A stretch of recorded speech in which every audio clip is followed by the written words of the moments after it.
벌써 9월 첫째 주가 되었습니다.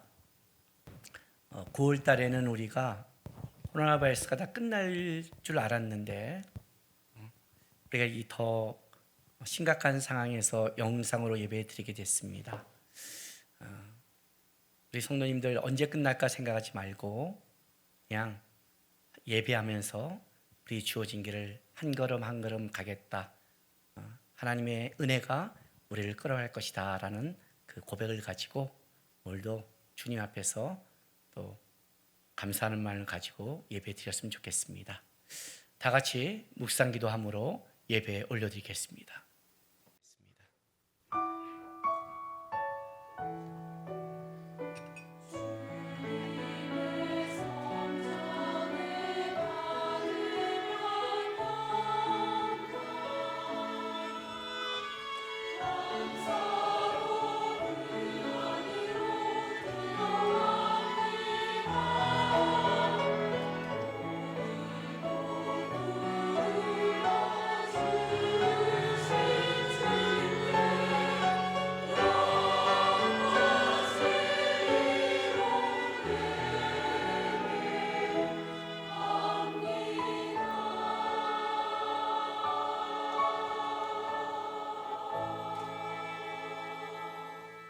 하나님이여, 내게 은혜를 베푸소서.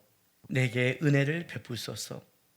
내 영혼이 주께로 피하되 주의 날개 그늘 아래에서 이 재앙들이 지나가기까지 피하리이다. 내가 지존하신 하나님께 부르짖으며 곧 나를 위하여 모든 것을 이루시는 하나님께로다. 아멘. 아버지 하나님, 우리가 지금 어려움과 재앙 가운데 지나가고 있습니다. 그렇지만 우리를 인도하시는 하나님의 은혜, 하나님의 사랑이 있기에 우리가 낙심하지 않고 오늘도 예배하며 살아갑니다. 은혜 아니면 살아갈 수 없음을 고백합니다. 오늘도 예배 가운데 하나님의 은혜를 베풀어 주시고 하나님 안에 우리가 위로받고 돌아갈 수 있도록 역사해 주시옵소서. 이제 사랑하는 성도들이 우리 주의 은혜를 바라보면서 드리는 우리의 신앙 고백을 기쁘게 받아 주시옵소서.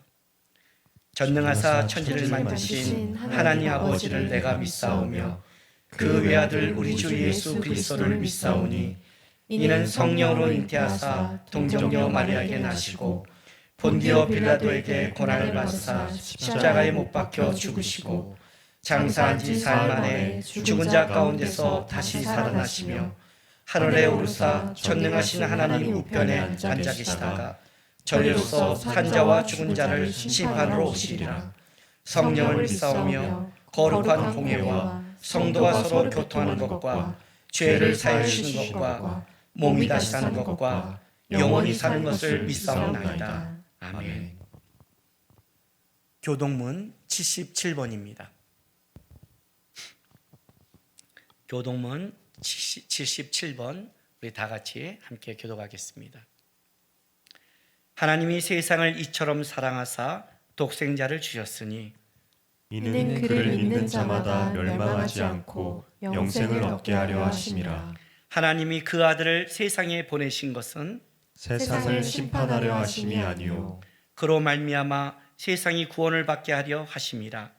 그를 믿는 자는 심판을 받지 아니하는 것이요 믿지 아니하는 자는 하나님의 독생자의 이름을 믿지 아니하므로 벌써 심판을 받은 것이니라. 그 정죄는 이것이니 곧 빛이 세상에 왔으되 사람들이 자기 행위가 악함으로 빛보다 어둠을 더 사랑한 것이니라. 악을 행하는 자마다 빛을 미워하여 빛으로 오지 아니하나니 이는 그 행위가 드러날까 하며 진리를 따르는 자는 빛으로 오나니 이는 그 행위가 하나님 안에서 행한 것임을 나타내려 함이라 하시니라. 아멘. 찬송가 302장 찬송한 이후에 안영수 지사님 나와 대표기도 하겠습니다.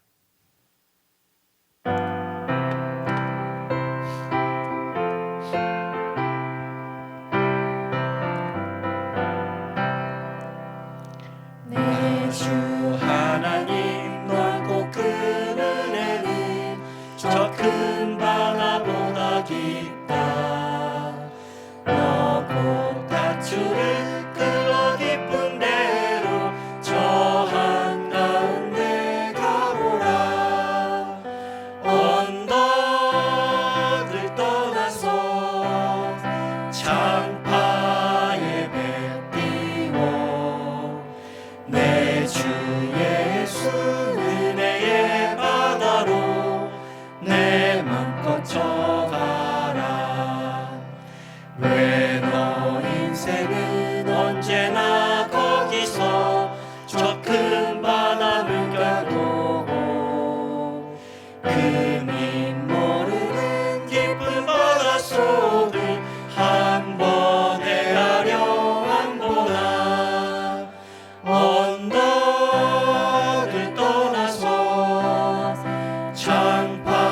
꺼져가라. 많은 사람이 얕은 물가에서 저 큰 바다 가려다가 찰싹거리는 작은 파도 보고 마음 약하여 못 가네. 언덕을 떠나서 창파에 배 띄워 내 주 예수 은혜의 바다로 내 맘 꺼져가라. 자 곧 가거라 이제 곧 가거라 저 큰 은혜 바다 향해. 자 곧 내노를 저 깊은 데로 가라 망망한 바다로. 언덕을 떠나서 창파에 배 띄워 내 주 예수 은혜의 바다로 내 맘 꺼져가. 언덕을 떠나서 언덕을 떠나서 창파에 배 띄워 창파에 배 띄워 내 주 예수 은혜의 바다로 예수 은혜의 바다로 내 맘 내 맘 꺼져가라. 꺼져가라. 아멘.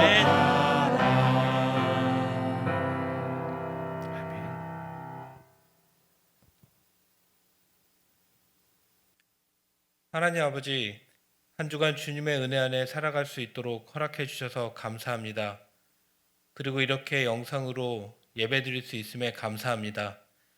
예배의 형식이 바뀌었을지라도 한 주간 삶을 돌아보며 주님께 거룩하게 나아가는 예배의 본질만큼은 바뀌지 않게 인도하여 주시옵소서.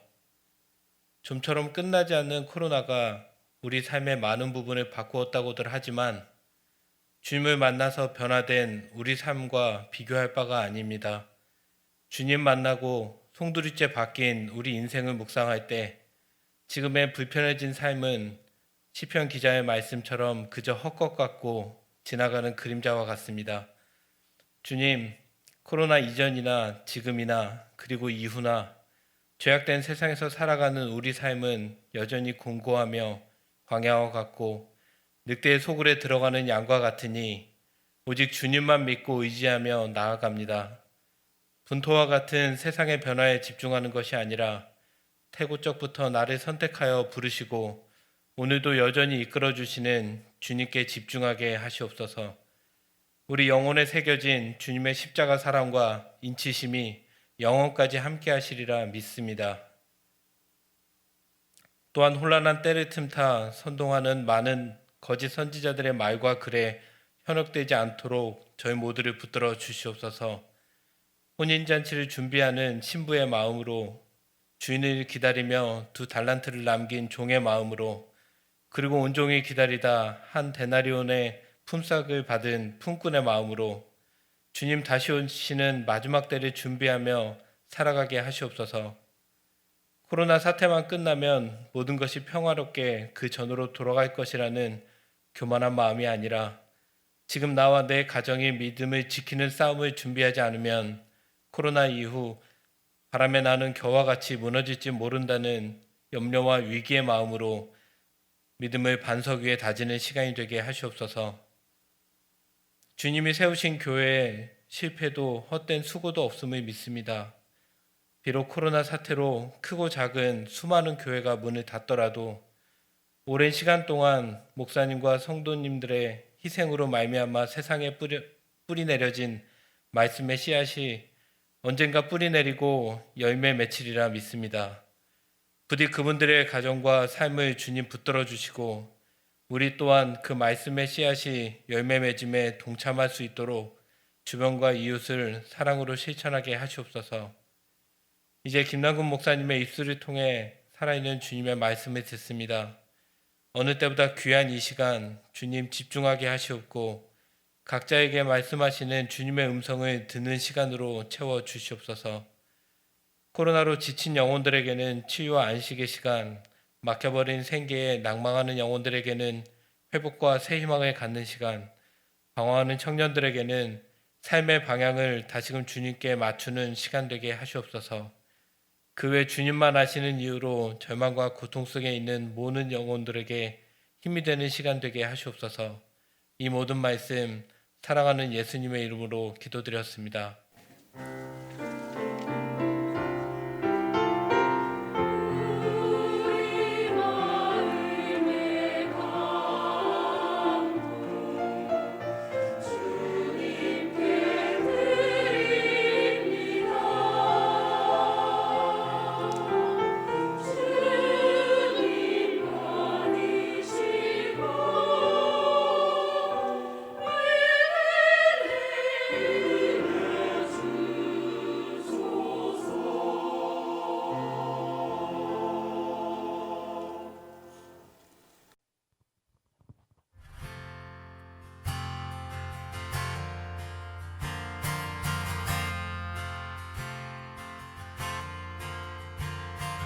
어제와 다른 괴로움과 슬픔,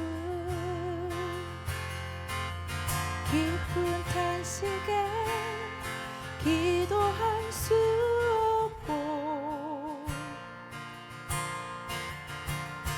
저연한 내 안에 속사람은 주를 보지만 말하지 못하네. 나를 약한 자로 보지 않고 나의 원통한 그 맘을 아시리. 오직 나의 주 내 주의 사랑이 나의 속사람을 고쳐주시네. 주의 사랑이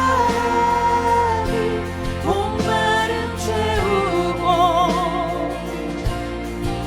주의 위로가 눈물을 닦으니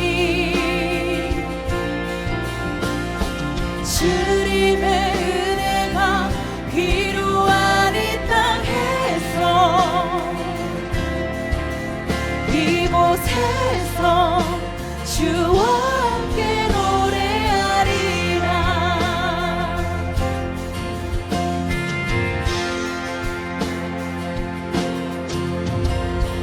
나를 악한 자로 보지 않고 나의 원통한 그 맘을 아시리. 오직 나의 주 내 주의 사랑이 나의 속사람을 고쳐주시네. 주의 사랑이 목마름 채우고 주의 위로가 눈물을 닦으리. 주님의 은혜가 필요한 이 땅에서 이곳에서 주와 함께 노래하리라. 주의 사랑이 목마름 채우고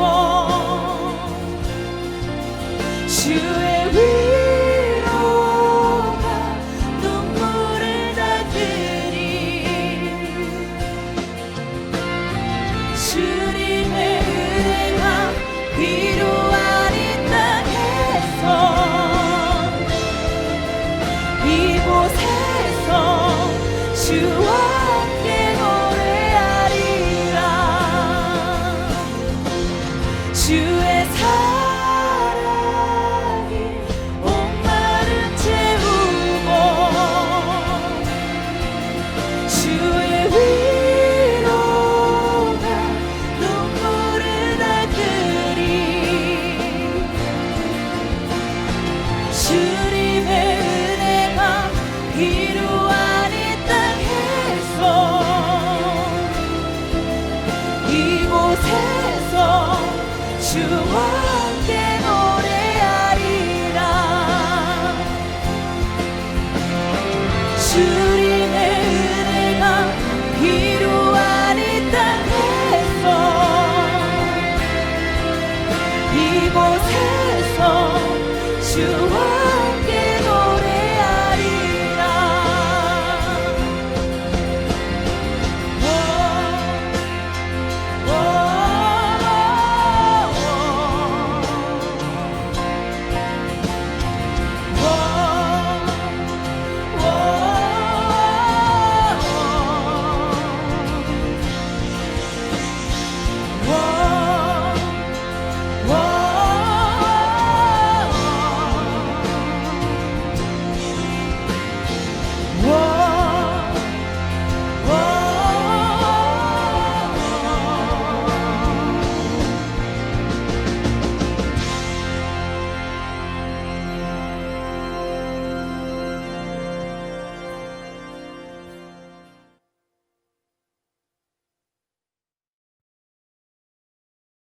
하나님의 말씀 마태복음 21장 23절에서 32절까지 말씀입니다.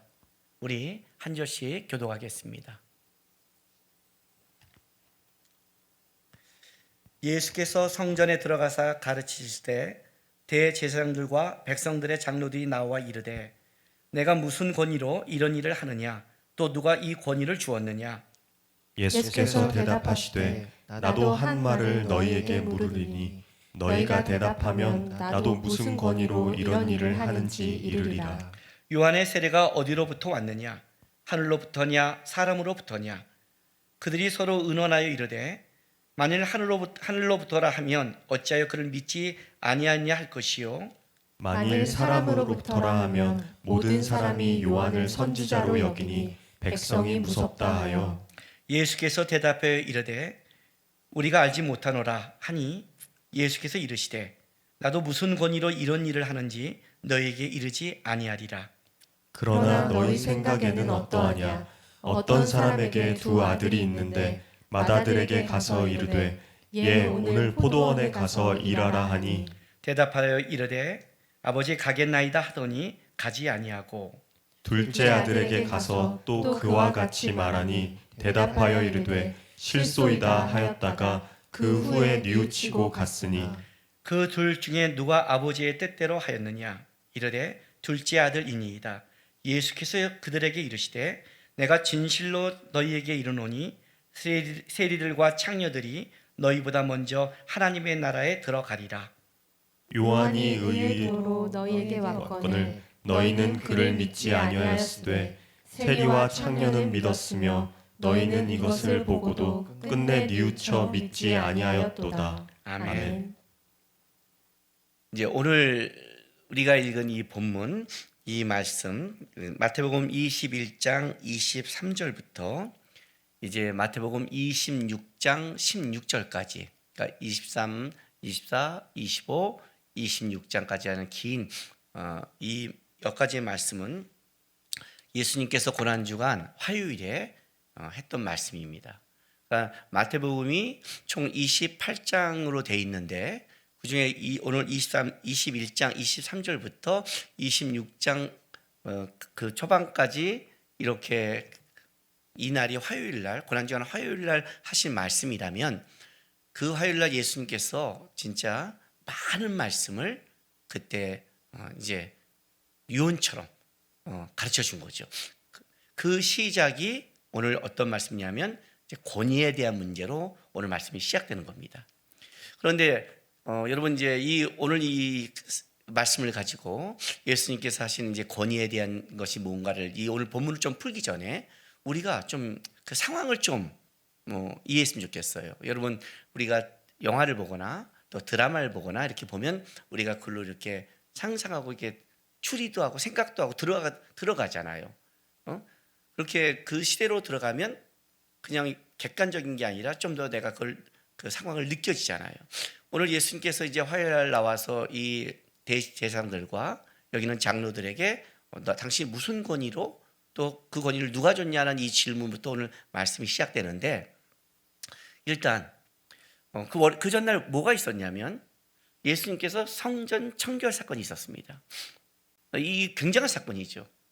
6월절 날 예수님이 오셔서 성전을 엎어버렸으니 이건 뭐 어마어마한 그 당시에 쇼킹이죠. 지금 시대로 본다면 아마 뉴스에 제 첫 번째로 나올 만한 사건이 이 사건인 거예요. 청와대를 엎거나 뭐 국회의사당을 엎는 뭐 그런 사건이니까요. 그러니 이 사건 이후에 이 소식을 들은 대제사장들 또 장로들, 그 당시에 그걸 갖고 있던 기득권들이나 또 여기를 맡은 책임자들의 입장에서는 당황스럽고, 그리고 중요한 거는 그것이 그냥 보통 사람이 아니라 그 당시에 예수님을 따랐던 바로 그 전날, 성전 청결 전날 예수님께서 예루살렘에 입성하면서 많은 사람이 환호했던 호산나 다윗의 자손을 찬송하리라는 그 찬송을 듣고 간 그 인물이기 때문에 굉장히 어려운 거예요.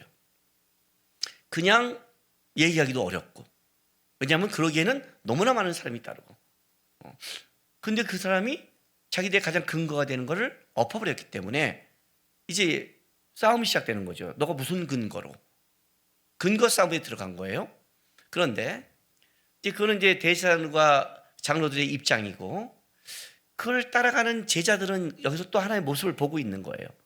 왜냐하면 바로 그 전날 성전 청결하기 전에 예수님께서 지나가다가 무화과 나무가 그 잎사귀가 풍성한 그 나무의 열매에 따먹으려고 들어갑니다. 열매가 없어요. 그걸 저주하세요. 그리고 가서 성전 청결하십니다. 제자들은 아마 그 월요일 날 이게 이해하지 못하는 상황과 아마 그 심장이 덜컹덜컹했을 것 같아요. 왜냐하면 성전을 이 없는 사건은 그건 놀라운 사건이니까요. 그런데 그 전에 뭘 봤냐면 예수님께서 여태까지 하지 않았던 성전을 향해 가면서 무화과 나무를 저주한 사건이 벌어진 거예요. 그리고 왔어요. 그리고 이제 다시 성전에 가시는데 베드로가 묻는 거죠. 예수님께서 저주하신 그 무화과 나무가 말랐습니다. 마태는 오늘 이걸 하기 전에 바로 그 무화과 나무의 사건을 좀 아주 시점을 굉장히 강조를 해요. 바로 21장 19절 20절을 보면 이렇게 말씀하세요. 길가에서 한 무화과 나무를 보시고 그리로 가사 잎사귀밖에 안 되는 것, 잎사귀밖에 아무것도 찾지 못하시고 나무에게 이르시되 이제부터 영원토록 내가 열매를 맺지 못하리라 하시니 무화과 나무가 곧 마른지라. 제자들이 보고 이상히 여겨 이르시되 무화과 나무가 어찌하여 곧 말랐나이까. 곧을 강조하죠. 예수님이 말씀하자마자 곧 마르기 시작했다는 것을 강조하는 거예요. 그리고 제자들이 어찌하여 곧 말랐습니까? 이렇게 말해요. 그러니까 사실은 우리가 마가복음의 기록을 보지 않았다면 이게 그 다음날 사건이라는 것이 아니라 그날 한 번에 일어나는 사건으로 생각할 수 있는 거예요. 근데 이제 마태는 그게 어느 날 일어났다가 중요한 시간이 중요한 게 아니라 이 무화과 나무의 성전 청결과 그 다음에 무화과가 곧 마른 사건, 그리고 성전 건의 사건을 이렇게 얘기함으로 이것이 같은 맥락에 있는 사건을 얘기하는 거예요. 그렇다면 이제 제자들은 이런 거죠. 성전을 청결하고 예수님께서 말씀하신 무화과 나무가 곧 마른 것을 느낀 거예요. 다시 마가복음으로 간다면 이런 거죠. 예수님, 어저께 말씀하신 무화과 나무가 말랐습니다. 그때 예수님이 말하잖아요. 하나님을 믿어라 하고 이제 설명을 쭉 했어요. 그리고 이제 성전에 들어갔어요. 그랬더니 대제사장과 장로들이 너가 무슨 권위로 여기를 이렇게 했니라고 질문을 하는 거예요. 근데 제자들은 느낌이 다르죠. 왜? 단순하게 성전 청결 사건이 아니라 예수님께서 무화과 나무를 마르게 하는 믿음이 없는 자의 마름에 대한 그거를 시청각으로 보고 성전에 들어간 거죠. 그 사건 속에 이제 권위가 나오는 거예요. 권위의 문제가. 제자들이 보고 따라오는 것, 그리고 대제사장들이 장로들이 보고 따라온 각자 다른 환경과 또 이해관계 속에서 보고 성전에 거신 예수님 앞에서 질문에 들어가기 시작한 거예요. 사실 우리의 신앙생활이 그런 것 같아요. 우리는 하나님 앞에서 예배하고 말씀을 듣고 따라가고 또 하나님의 말씀을 유일한 진리요 권위로 믿고 따라가지만, 우리가 이 말씀을 똑같이 선포되고 듣는다 해도 여러분의 삶의 반응은 다르게 나와요. 그건 무슨 말이냐면, 내 삶의 정황과 상황, 이해관계, 내가 추구하는 것, 여기에 모든 이 복잡한 가운데 예수님이 중심에 있는 거예요. 그럼 어떻게 이 사건을 받아들이냐, 이 문제죠. 여기에 묻는 거예요. 너가 무슨 권위로? 자, 제사장들과 장로들이 묻는 겁니다. 너가 무슨 권위로 성전을 청했고 누가 그 권위를 주었는가? 라를 이제 갖고 질문에 들어간 겁니다. 이 근거가 이거죠. 이제 무슨 권위로 그런다면 이거죠. 너희가 자격이 뭐니예요. 자격이 있어? 어떤 자격으로 해? 그리고 만약에 너가 그 자격 조건이 없다면 누가 너에게 그 자격을 줬어? 제가 그 청년부 때 이제 저도 이제 그 모교에서 이제 청년 생활을 하고 있을 때, 그때 한번 이제 그 청년부 중에서 제가 이제 선배 위치가 됐어요. 선배고 나이도 이제 선배가 되고, 또 저는 매주 금요일마다 가서 영락기도원의 의동에 있는 거기 기도원에 가서 철야기도도 하고 성경도 많이 읽고 또 후배들을 말씀으로 가르치기도 하고 열심히 봉사도 해서 이제 나름 말씀과 신앙의 선배 위치에 올라갔을 때였어요. 근데 이제 그때 그 제가 청년부 때 다닐 때는 또 뭐가 있었냐면, 교회 안에 그 사회 데모하는 그 청년들도 꽤 있었어요. 왜냐하면 이제 제가 한 그 당시가 이제 1981년도에 제가 고등학교를 졸업하면서 전두환 씨가 이제 대통령을 하면서 이제 막 그런 시대를 막 지나가고 있었다니까, 그다음 노태우 대통령이니까 막 사회가 혼란할 때였어요. 그러니까 막 교회에 그 데모하는 사람들이 와서 청년들을 교육시켜서 이렇게 하는, 그런 뒤에 막 교회 안에 부닥치고 있는 그 와중에 저는 그래도 나름 말씀과 기도, 신앙 쪽에 한 라인의 선배의 위치를 가지고 있을 때예요. 그렇지만 이제 이 운동권 애들은 제가 싫은 거죠. 항상 기도만 하면 다 돼? 이제 이런 말을 들을 때인데, 그때 성탄절이 돼서 선물 교환을 잔치를 이제 하는데, 그 전에 예배를 좀 드리고 이제 선물 교환과 청년부 이렇게 이제 친목 교제를 하는 시간이 2부 때 준비되어 있는 거예요.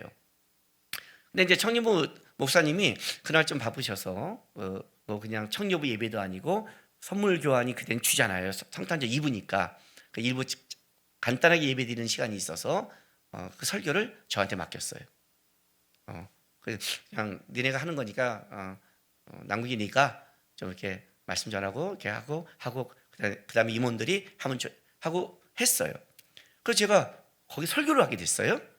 설교가 딱 끝났는데 후배 동생이 와서 저한테 이렇게 묻는 거예요. 형이 왜 설교하세요? 이 문제죠. 당신이 무슨 자격으로?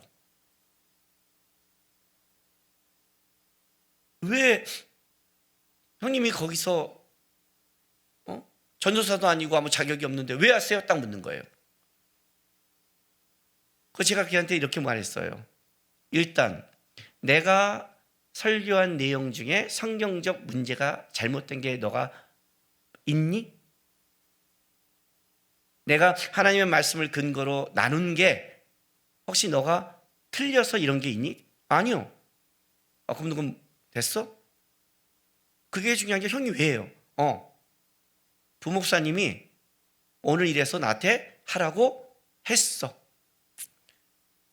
이건 청년부 예배도 아니고 뭐도 아니고 선물 교환 전이니까 이거는 이 정도는 내가 된다고 해서 내가 했어. 됐니? 예. 그럼 내가 다시 묻자. 자, 목사님이 나한테 시켰어. 그 내가 쓴 이유는 됐지? 내 속에 문제 있어 없어? 몰라? 입 다물어.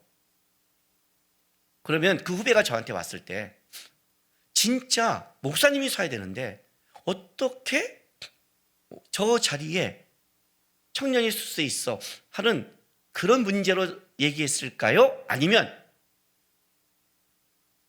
자기는 운동권 그쪽이 지지하고 있는데 왜 제 반대편에 있는 기도하고 봉사하는 그 선배가 와서 왜 거기를 전해? 이 불만이었을까요? 그 뭐 목사님이 시켰다는 말 하지 아무 말 못했어요. 불만이었죠. 지금 이 대제사장들과 장로들이 진짜 예수님이 하신 이 성전 절교가 이 만민이 기도하는 집을 장사의 소굴로 만들었다는 것에 대해서 이 엎은 이 사건을 진짜 예수님이 하신 그 권위를 알고 싶어서 물었을까요? 예수님이 이렇게 답하세요. 24절에 예수께서 대답하시되 나도 한 말을 너희에게 물으니 너희가 대답하면 나도 무슨 권위로 이런 일을 하는지 이르리라. 요한의 세례가 어디로부터 왔느냐? 하늘로부터냐? 사람으로부터냐? 라고 물었어요. 그랬더니 그들이 이렇게 말을 해요. 보세요. 그들이 서로 의논하여 이르되 만일 하늘로부터라 하면 어찌하여 그를 믿지 아니하였느냐 할 것이요 만일 사람으로부터라 하면 모든 사람이 요한을 선지자로 여기니 백성이 무섭다 하여 예수께 대답하여 이르되 우리가 알지 못하노라 하니 예수께서 이르시되 나도 무슨 권위로 이런 일을 하는지 너에게 이르지 아니하리라. 이렇게 대답한 거예요. 자, 이거죠. 예수님께서 그래? 그럼 나도 너에게 하나 물어볼게. 세례 요한은 무슨 권위니? 하늘이 준 권위니? 그래서 이제 하늘이라는 것은 유대인들의 표현을 본다면 그냥 하늘이 아니라 하나님이 준 권위를 얘기하는 거예요. 유대인의 표현에서는 그러니까 하나님이라는 표현을 경외하기 때문에 잘 안 쓰고 은유적으로 표현할 때가 있어요. 그래서 이제 하늘의 권위 이런 거는 사실은 하나님이 주신 권위라고 이렇게 같은 뉘앙스예요. 그러니까 하나님이 준 권위 아니면 하나님이 준 게 아니니 사람이 준 거니 땅에서 왔니? 딱 물으는 거예요. 근데 대답하는데 세례 요한이 하늘로부터라 하면 어떤 입을 얻어요? 예, 세례 요한이 예수님을 지원해 줬잖아요. 보라 세상죄를 지고는 하나님의 어린 양이로다 했잖아요. 그러니 세례 요한을 인정하면 예수님의 어느 부분을 인정해야 되니까 그건 싫어요. 그렇다고 세례 요한이 아니야 그러면 이건 심각해져요. 왜? 많은 사람들이 지금 어떻게 돼요? 세례 요한을 선지자로 여기고 있거든요. 무섭다 그러잖아요. 무섭다. 사실 이 사람들은요 하나님이 무서운 자가 아니라 사람이 무서운 자, 세상이 무서운 자들이죠. 실제. 그러니까 여기서 이제 드러나니까 어떻게 해요? 묘한 표현을 썼어요. 나 모른다. 그래서 예수님이 이렇게 대답해요. 그래? 그럼 나도 너에게 대답 안 해. 라고 끝났어요. 이제 우리가 이제 이 표현을 보면 예수님 참 지혜로우시다. 역시 말싸움은 예수님 못 이긴다. 역시 어디 건방지게 예수님께 말싸움을 걸어. 그냥 탁 말하니까 선문단처럼 탁 얘기하고 끝내버렸구나. 이렇게 얘기하는데 예수님이 그들의 말을 회피하거나 피하거나 대답하기 싫어서 이 표현을 쓴 게 아니라는 걸 아셔야 돼요. 예수님은요 지금 대답을 하신 거예요. 너가 무슨 권위로 했니? 너에게 그 권위를 준 자가 누구니? 이 질문에 대해서 예수님께서 대답해 주신 거예요. 어떤 대답? 세례 요한은 그 권위가 하늘에서 왔냐 땅에서 왔냐가 정확한 대답이에요. 대답을 안 한 게 아니에요. 피한 게 아니에요. 여러분 절묘하게 예수님이 피해갔다고 생각하시면 안 돼요. 대답을 한 거예요. 그러니까 그들이 예수님의 대답을 가지고 생각하고 추적해 갔으면 어떻게 돼요? 답이 나오게 돼 있는 거예요. 실제. 근데 그들은 싫었어요. 왜? 그렇게 되면 자기들의 기득권이 날아갈까 봐. 그러니까 그들은 예수님의 권위가 어디서 왔느냐가 중요하지 않은 거예요. 실제로는 아는 거였어요. 대답을 했는데. 그러니까 예수님께서 뭐라 그래요? 더 설명해 주잖아요. 그냥 넘어간 게 아니라 봐요. 28절 이렇게 시작해요.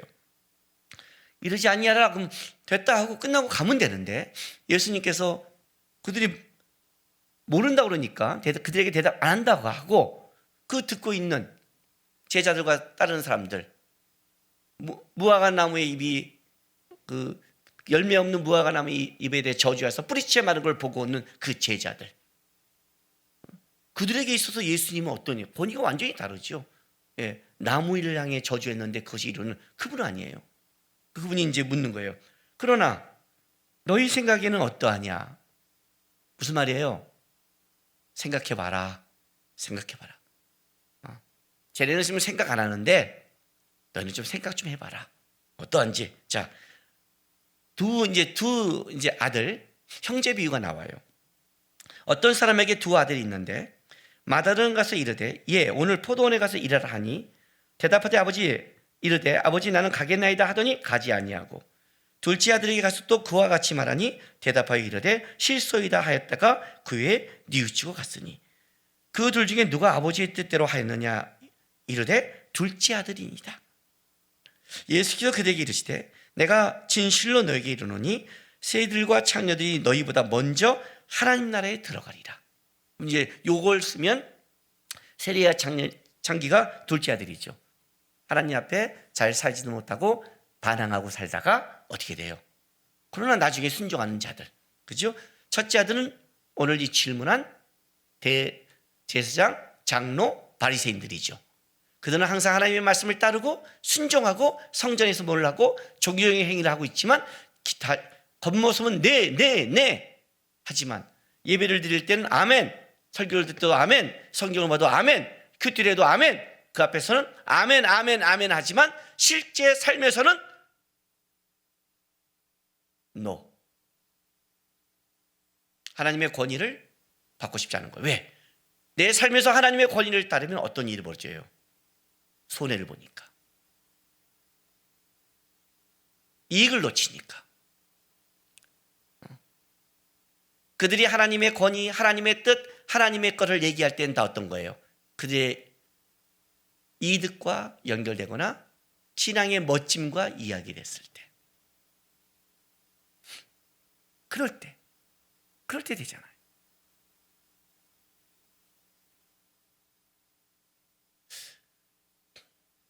교회에서나 노예에서나 이 속에서 우리가 어떤 거를 얘기할 때 법을 지키는 것은 굉장히 중요해요. 그런데 법이요 하고 끝나면 안 돼요. 왜 그런지 알아요? 우리는 그냥 외치고 옳고 그름으로 끝난 존재가 아니라 하나님한테 만들어 가야 되는 거예요. 내가 거기에 대한 책임을 질 각오를 해야 되는 거예요. 신앙생활은. 이들에게 있어서 지금 예수님께 나와서 당신이 무슨 권위로 누가 줬냐 이 말은 실제 그 권위를 알고 예수님의 권위를 인정하게 되면 내가 따르겠다는 의미가 아니라 너 때문에 내가 손해를 봤다는 거예요. 너 때문에 불편한 거예요. 그 얘기를 한 거예요. 실제로는요. 예수님이 이 비유를 드는 거예요. 그 결론을 이렇게 내리잖아요. 자, 32절 보세요. 요한이 의의 도로 너희에게 왔거늘 너희는 그를 믿지 아니하였을 때 세리와 창기는 믿었으며 너희는 이것을 보고도 끝내 뉘우쳐 믿지 아니하였도다. 다시 요한의 얘기가 나와요. 자, 그럼 보자. 요한이 왔을 때 어떻게 했느냐? 응? 누가 믿었니? 너희가 믿었니? 지금 예수님이 대답을 하신 거예요. 진짜 예수님이 대답을 하셨는데 예수님의 대답을 니네가 진짜 진리를 알고 싶다면, 진짜 이 권위가 어디서 왔다는 걸 알고 싶다면 너희가 요한이 한 말을 생각하고 따라가면 알 거 아니에요.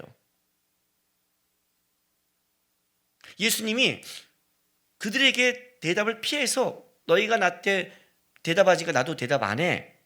여러분 이건 이렇게 피해가는 게 아니라는 걸 아셔야 돼요. 이 말이에요. 나는 대답을 했어. 근데 그 대답을 믿고 생각하고 따라가지 않는다면 그 다음에 내 설명은 무익해. 이렇게 되는 거예요.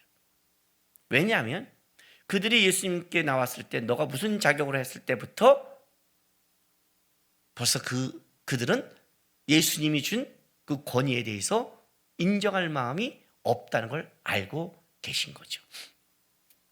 진짜 모르겠어. 왜요? 왜 그럴까요? 예수님이 성전 청결할 때 어떤 일이 벌어졌어요? 예수님이 말씀을 전했어요. 회복이 됐어요. 마태복음은 특히 뭘 얘기하냐면 병자를 고치고 어린아이들이 찬송을 했어요. 성경의 말씀이 이루어졌다면 병자를 고쳤던 이사야의 말씀이 이루어지고 하나님의 말씀이 실제로 이루어진 현장이 있었는데 그 권위가 거기 드러난 게 보였는데 그들이 그걸 본 어린아이도 찬양했는데 그걸 본 자들이 와서 그걸 묻겠어요? 이걸 묻는 것 자체가 뭐예요? 사실은 근거를 무너뜨려서 예수님을 인정하고 싶지 않는 게 있는 거죠. 쉽게 말할게요. 마음에도 없으면서 예수님의 권위를 알아갈 마음도 없으면서 순종할 마음도 없으면서 쫓아갈 마음도 없으면서 얘기한 거예요. 예수님께서 공생에 시작할 때 40일 금식하시고 사단에게 시험을 받잖아요. 근데 사단이 뭐라고 그래요?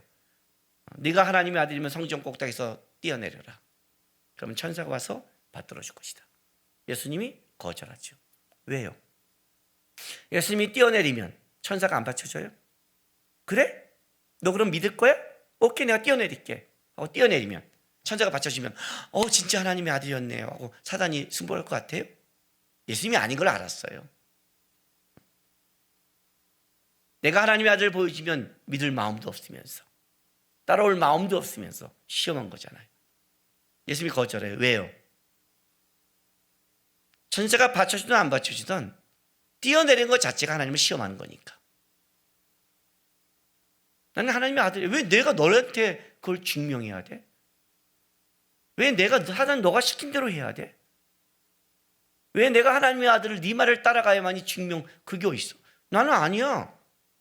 난 100% 하나님의 아들이고 믿어. 나 하나님 시험하지 않아.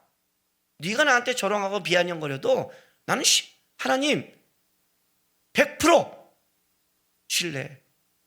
그게 예수님께 뛰어내지 않는 거예요. 예수님이 왜 대답하지 않는 줄 아세요? 너희가 진짜 말하면 내 권위에 순종할 마음이 있니? 없잖아. 어디서 거짓말을 해? 그리고 네가 진짜 마음이 있다면 내 말을 생각해야지. 예수님의 말씀 오늘 말한 25절 요한이 세례가 어디로부터 왔느냐 하늘로부터 왔냐 사람으로부터냐. 마태복음 4장 10절 12절 제가 읽어줄게요. 세례 요한이 이렇게 말을 해요. 이미 도끼가 나무 뿌리에 놓였으니 좋은 열매를 맺지 않으면 나무마다 찍혀 불에 던져지리라. 나는 너희로 회개하기 위하여 물로 세례를 베풀거니와 내 뒤에 오시는 이는 나보다 능력이 많으시니 나는 그의 신을 들기도 감당하지 못하겠노라. 그는 성령과 불로 너에게 세례를 베푸실 것이요 손에 키를 들고 자기의 타작마당을 정하게 하사 알곡을 모아 곳간에 들이고 죽정이는 꺼지지 않는 불에 태우리라. 세례 요한이 증언했거든요. 이 말씀을 따라가면 어떻게 돼요? 아는 거죠. 이 말씀을 듣고 얼마나 많은 사람들이 세례 요한을 찾아왔는데요. 우리가 어떻게 할까? 우리가 어떻게 하면 어찌할꼬? 언제 바리새인들이 세례 요한의 그 많은 백성들이 선지자로 여기는 세례 요한을 벌써 이렇게 뭐라고 그래요? 인정하기 싫어하잖아요. 세례 요한도 인정하지 않는데 세례 요한을 인정한다는 건 무슨 뜻인 줄 아세요? 세례 요한은 구약의 선지자의 마지막이에요. 그렇다면 구약의 모든 선지자들이 증언했던 말이 있어요. 너는 대제사장이라며, 너희는 바리새인이라며, 너희는 구약을 믿는다며. 그러면 구약에서 말한 그 수많은 이야기들을 진짜 고민하고 생각하고 마음에 두고 쫓아왔니? 아니, 오히려 너희가 하찮게 여기는 저 세리와 창기들은, 하나님 나라에 불평했던 저들은 나중에 세례 요한의 말을 듣고 우리가 어찌할꼬 하면서 회개하기 시작했어. 그들이 빨리 하나님 나라에 들어갈 거야. 오늘 뒷말에 이런 말 더하죠. 이 32절에 요한의 의의 도도 너희에게 왔거늘. 자, 요한에 설명해 줬잖아. 요한을 너희가 진짜 본다면 요한이 말한 그 권위자가 누군지 알게 될 거야. 답을 나는 얘기했으니까. 너네가 그걸 알 마음이 없으니까 설명을 안 하는 거야. 그런데 요한의 왔건을 너희는 믿지 아니었으되 세리와 창기는 믿었으며 둘째 아들이죠. 그런데 그 다음에 이렇게 말해요. 너희는 더 나가서 이것을 보고도, 세리와 창기들의 변화되는 걸 보고도, 성전 청결 위에 어린아이의 찬송을 보고도, 병자들의 고침을 보고도 근데 뉘우쳐 믿지 아니하였도다요. 너희는 마음이 없다. 없다. 너희가 마음이 있다면 어린아이의 찬송, 병자의 고침, 세례요한의 외침을 따라가다 보면 내 권위가 누구에게로 왔는지, 내가 어떤 권위를 갖고 있는지를 너희는 알게 될 것이다. 예수님의 고난주간 화요일 첫 번째, 그 수많은 가르침의 첫 번째가 바로 이 문제로 시작하는 거예요. 그럼 보세요, 여러분. 이제부터 26장까지 마태복음 쭉 얘기가 돼요. 24장에 가면 말세 얘기가 나오고 25장에 가면 말세를 얘기하는 비유에 대해서 성경은 계속 얘기하고 나올 거예요. 그런데 한번 봅시다. 예수님이 수많은 말을 얘기하는데 이 권위에 대해서 인정하지 않는 이 사람들은 아무리 주옥 같은 예수님의 말씀이 그들에게 양약이 될까요? 도움이 될까요? 은혜가 될까요? 아니겠죠. 더 불편하고, 더 화가 나고, 더 분노하겠죠. 예수님의 말씀이 아무리 하나님의 말씀을 전하고, 아무리 좋은 말씀을 전하며 마지막 때 얘기를 전하고 준비하는 걸 다 가르쳐줘도 그 권위가 인정하지 않는데 어떻게 그것이 오겠어요? 그러나 예수님의 권위가 인정된 사람은 지금부터 이야기하는 예수님의 수많은 이야기가 그들 안에 기쁨을 주고 소망을 주고 살아갈 용기를 주며 어떠한 상황에도 희망을 줄 거 아니에요. 말씀이 중요한 게 아니라 그의 마음밥 속에 하나님을 향한 진정한 그 하나님의 권위와 하나님에 대한 말씀에 대한 인정함이 있는가? 그게 더 중요한 거죠. 왜냐하면 우리는 항상 불평을 하면 이렇게 한단 말이에요. 나는 마음이 있는데 상황이 되지 않는다. 이게 우리 공통된 다 불평이에요. 출애굽기 17장 그 얘기 아니에요. 16장 얘기. 예? 나는 가나안 땅에 갈 마음이 있는데 먹을 것이 없어 못 갑니다. 하나님이 여건을 제공하지 않습니다. 나는 열심히 신앙을 생각하는데 코로나 바이러스로 하나님이 상황을 안 좋게 만듭니다. 우리는 다 상황 탓. 다 이런 걸 얘기하는 거예요. 근데 만나를 줬더니 어떻게 돼요? 말씀 안 어기잖아요. 제가 항상 하는 말이 코로나 바이러스가 지나가면 더 잘 섬겨요? 내 삶에 문제가 없으면 더 잘 섬겨요? 아니에요, 여러분. 마음이 없으면 어떻게 하나님이 인도해 줘도 안 돼요. 돈을 주면 더 타락하고, 돈을 안 주면 더 불평하고, 건강을 주면 더 미친 듯이 세상을 나가고, 건강을 안 주면 더 하나님을 원망하고. 마음이 있는 사람은 돈을 줘도 하나님 향해 사용하고, 돈을 안 줘도 불평하지 않고 삶으로 살아내고. 이해가 되세요? 진짜 내 인생 속에 하나님이 날 끌어간다는 하나님의 권위를 인정하고 계십니까? 그 마음이 먼저예요. 그렇다면 이렇게 되는 거예요, 여러분. 복이 뭔지 아세요? 하나님의 말씀이 없었고 있고의 문제가 아니에요, 여러분. 그 권위가 내 마음에 인정되는 게 복이에요. 그게 인정되지 않는 사람은 그 다음에 수많은 예수님의 말씀이 복이 아니라 화가 되고요. 이 권위를 인정한 사람들은 하나님의 은혜와 기쁨을 누릴 수 있는 복이 되는 거예요. 하나님의 권위를 인정한다. 그 마음이 있다. 그게 복받은 자예요. 제가 오늘 이 설교 제목을 정해서 고민을 많이 했어요. 지난주 설교 제목이 최고의 저주예요. 오늘은 최고의 은혜라고 하고 싶었어요. 최고의 은혜가 뭐냐?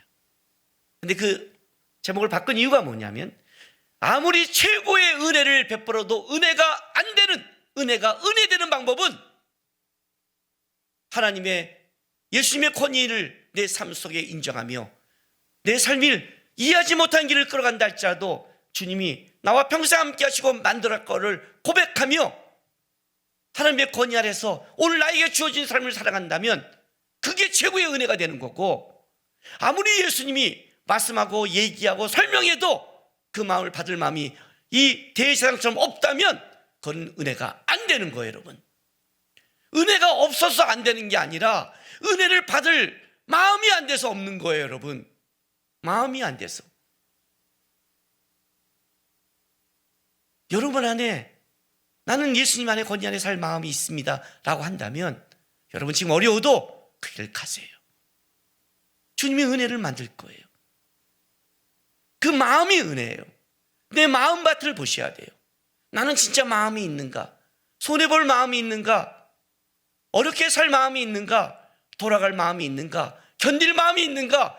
예수님의 권위를 인정하며 예수님이 날 끌어가신 그 방법을 나는 인정한다면 어떤 때는 그것을 내가 이해하지 못한 길을 간다 할지라도 거기서 분명히 열매 맺게 하시는 주님이 있다는 것을 나는 마음으로 고백하고 있는가? 그 사람 벌써 은혜 받은 사람이요, 나중에 그 은혜를 경험하고 보이고 무화과 잎사귀처럼 잎사귀만 많이 있다가 뿌리채 말라버리는 자가 아니라 그는 생명의 열매를 맺고 은혜를 누리며 어디 가도 하나님의 권위 아래 예수 믿는 사람처럼 살아갈 수 있는 거예요. 저는 지금의 기독교가 욕을 먹는 것은 우리가 예수님의 말씀과 권위 아래 승복하지 않는다고 생각합니다. 여러분, 마땅히 우리 교회가 기독교인이 어떤 때 정부가 하는 것에 잘못했을 때는 소리를 내야 되는 것도 맞고 우리의 것을 건의해야 되는 것도 많습니다. 그러나 기독교인은 기독교인다워야 됩니다. 하나님의 권위를 두려워하고 세상 정치가 교회를 흔들 수 없다는 여유와 배짱을 가지고 무례하지 않고 당당하되 따뜻하게 얘기하면서 하나님이 우리에게 주실 은혜를 생각하며 살아가는 그런 모습을 드러내려면, 하나님이 나를 사랑하고 끌어간다면 세상이 나를 어떻게 할 수 없어.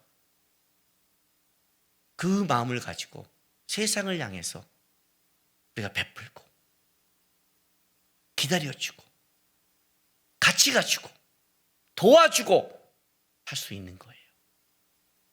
실제 이 대상과 발상처럼 하나님의 권위가 인정되지 않는 자기 이익만을 위해 따라가기 때문에 어떨 때는 진짜 하나님을, 큰 하나님을 믿는 그 자의 모습이 그렇지 않게처럼 되는 겁니다.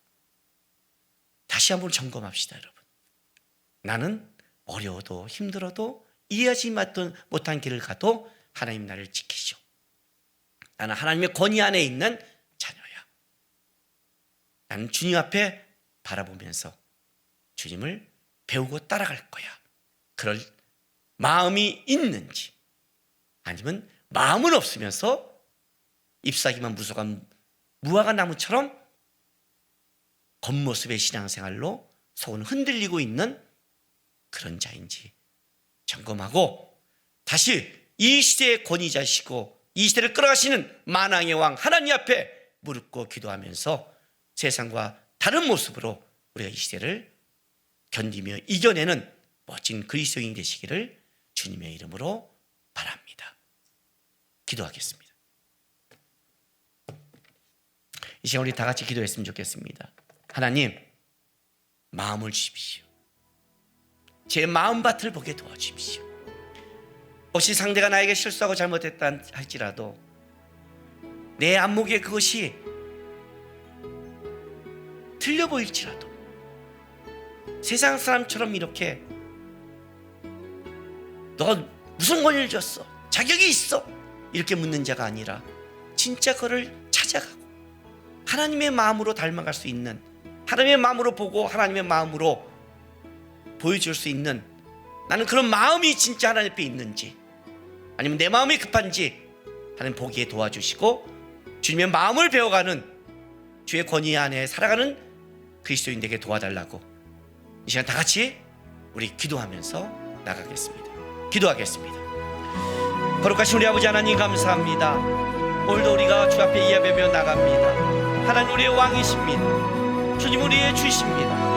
하나님 살아가면서 여러 가지 수많은 어려움과 문제를 겪는다 할지라도 내 안목, 내 지식, 내 경험, 내 작은 마음으로 판단한 자들이 아니라 우리가 주님의 종임을, 자녀임을 기억하면서 하나님의 권위 아래 주의 마음을 품고 살아갈 수 있는 신앙이 되게 도와주시옵소서. 참 어려운 시대를 지나갑니다. 참으로 기독교회가 수치를 당하는 시대를 지나가고 있습니다.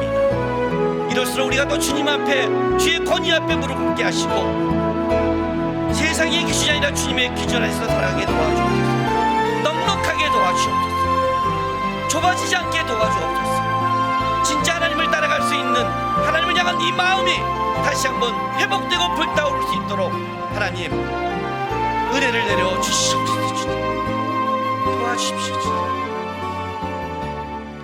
아버지 하나님 감사합니다. 지금 이 시대에도 주님의 은혜와 인도하심이 넉넉하고 풍성함을 고백합니다. 하나님, 내 안목, 경험, 생각, 좁은 마음으로 나에게 일어난 일을 대하지 않게 도와주십시오. 그러면 우리가 우리의 그 좁은 의견, 소견밖에 나오지 않는 우리의 의견이 얼마나 우리 이익을 따라가는지를 하나님 우리는 알고 있습니다. 주님은 우리의 일로 꺾이지 않습니다. 주님은 세상의 걸로 꺾이지 않습니다. 주님은 인도해 가실 겁니다. 사자굴에 들어가도 당당했던 다니엘처럼 초대교회 그 순교자들이 그 순교하는 모습 속에 세상과 그들이 이해할 수 없는 찬송과 아름다움을 보인 것처럼 하나님 주의 마음을 배워 이 시대를 살아가는 우리 되게 도와주시옵소서. 하나를 결정해도 내 편함과 안목을 따라가는 자가 아니라 주님의 뜻이 무엇인가를 찾아가고 알아가서 하나라도 행할 수 있는 신앙 될 수 있도록 인도하여 주시옵소서. 감사하며 예수님의 이름으로 기도했습니다. 아멘. 광고 드리겠습니다. 오늘 우리가 영상 예배 드렸는데 계속 2.5단계 수도권에 있습니다. 다음 주일도 영상 예배로 드리겠습니다. 또 예배 전체가 녹화되어 준행기 홈페이지에 들어가니까 여러분께서 인증샷 찍어서 샘터에 같이 나누면서 우리가 각자 가정에서 드리지만 함께 드린다는 것을 서로 이렇게 교류했으면 좋겠습니다. 교회학교 예배 영상도 준행교회 유튜브에 계정에서 올립니다. 예. 9월 첫 주부터 계획했던 초등부 그 오프라인 성경학교는 온라인 영상으로 진행합니다. 자세한 내용은 부서 밴드에서 보시기 바랍니다. 9월 수요 예배도 여전히 쉬겠습니다. 온라인 결혼 예비 학교가 이제 3주간 이렇게 계속 진행됩니다.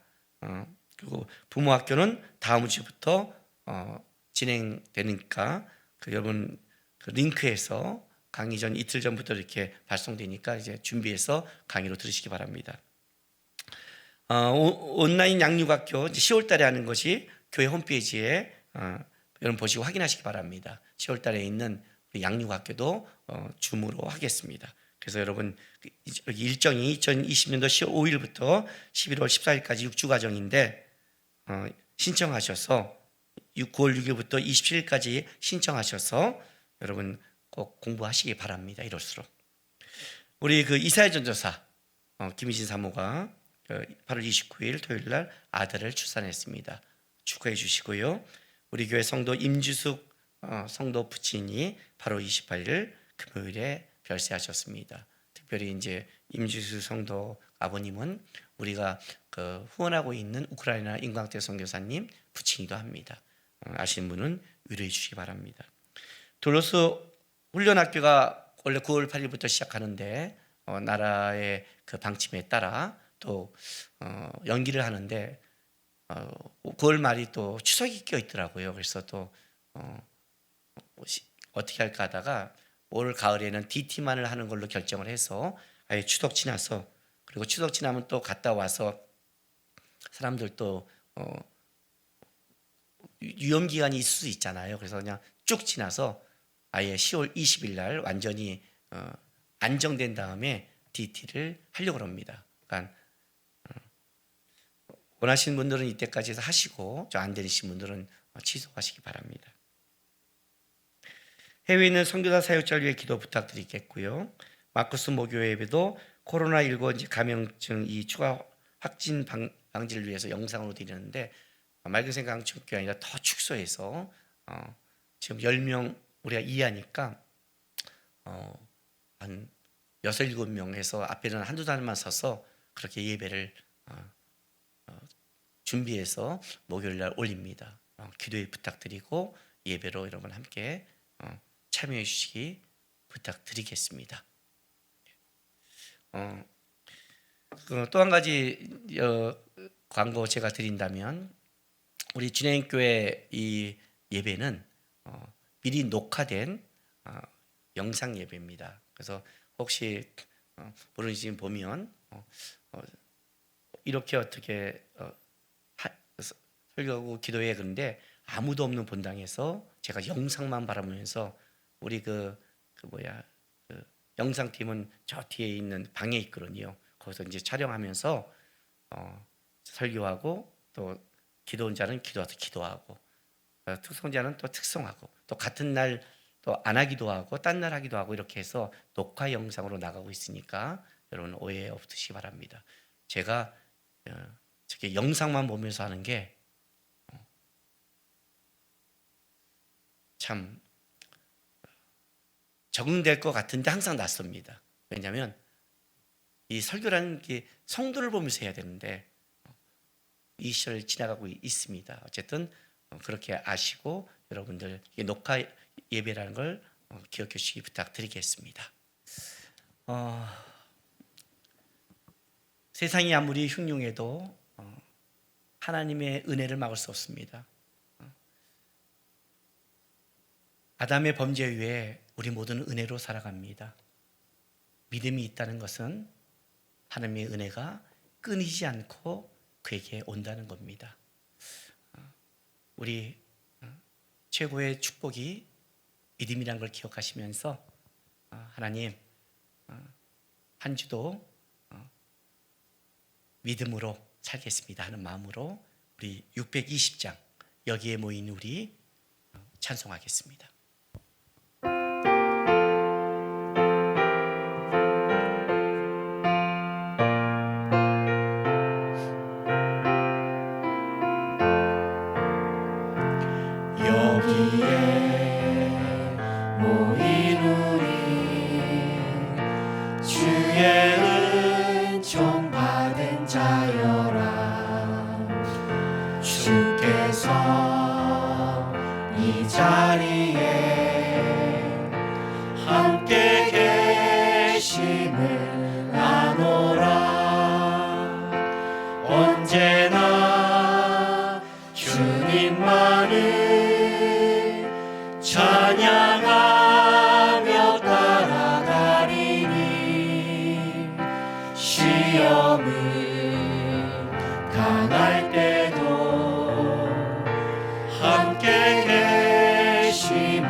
뜻하시니 헤아리기 어렵더라도 헤아리기 어렵더라도 언제나 주 뜻 안에 언제나 주 뜻 안에 내가 있음을 아노라. 내가 있음을 아노라. 사랑과 말씀들이 나를 더욱 새롭게 하니 나를 더욱 새롭게 하니 때로는 넘어져도 때로는 넘어져도 최후 승리를 믿노라. 최후 아멘. 승리를 믿노라. 이 믿음 더욱 이 굳세라. 믿음 더욱 굳세라. 주가 지켜주신다. 주가 지켜주신다. 어둠 밤에도 주의 밝음이 밤에도 주의 밝음 인도하여 주신다. 인도하여 주신다. 여기에 모인 우리 여기에 모인 우리 사랑받는 주의 자녀라. 사랑받는 주의 자녀라. 주께서 뜻하신 바 주께서 뜻하신 바 우리를 통해 펼치신다. 아멘. 통해 펼치신다. 고통과 슬픔 중에 고통과 슬픔 중에 주님도 의지하오니 주님 의지하오니 어려움 이겨내고 어려움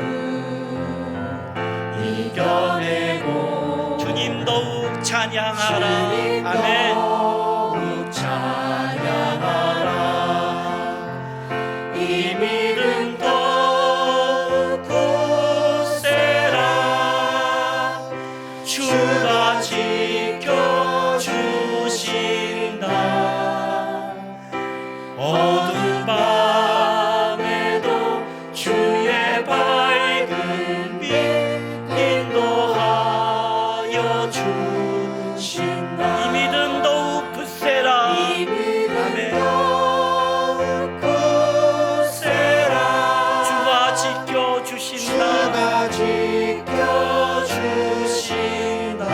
어두운 밤에도 주의 밝음이 어두운 밤에도 주의 밝음 인도하여 주신다. 아멘. 기도하겠습니다. 사랑하는 주님교회 성도 여러분, 우리는 우리의 자리로 또한 보내심을 받게 되었습니다. 우리가 살아가는 자리 참으로 어렵고 하나하나 헤쳐나가야 되고 어떤 때는 나 혼자만 있는 외로운 자리가 바로 그 자리입니다. 그런데 믿음이 있는 자 하나님이 결코 버리지 않고 은혜로 함께한다고 말씀하셨습니다. 여러분 믿음 꼭 붙잡고 주의 은혜로 세상을 이겨가라는 거 보여주는 멋진 하나님 백성 되길 주님의 이름으로 부탁드립니다. 지금은 우리 구주 예수 그리스도의 놀라우신 은혜와 아버지 하나님의 극진하신 사랑하심과 성령 하나님의 감화감동 위로하심이